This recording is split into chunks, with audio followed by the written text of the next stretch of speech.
Years ago, Mr. Jett, they had a piece of area of land out toward my neck of the woods, east of Keystone, I guess northeast of Keystone and south of West 218. There was an area out there that they wanted to do some toxic waste, or there was some zoning issues concerning that. Why don't we set the record straight? And can you just spend a few minutes just explaining exactly what happened during that situation and what James Jett did to protect the people of Clay County from that sort of injustice and that sort of environmental challenge?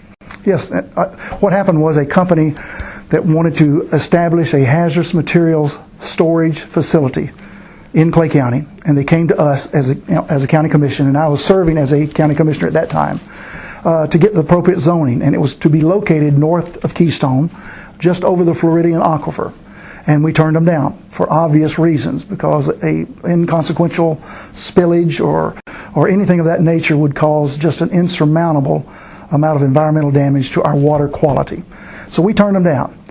Just a couple of weeks after that, I had a gentleman here in Clay County approach me and offer me $30,000 as a bribe to help them get that zoning so they could build that facility at the location they had approached us on.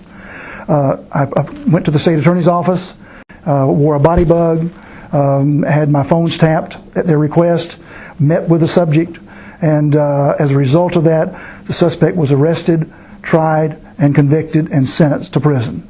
And so I believe that's what this race is all about. Character.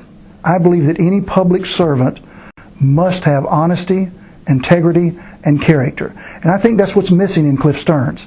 Because I wasn't for sale 23 years ago.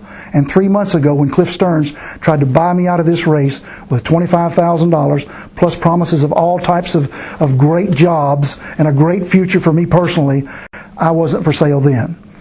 So I do have the character to serve in Congress, and I think that is the number one issue that the voters of Clay County and District 3 need to address during this section.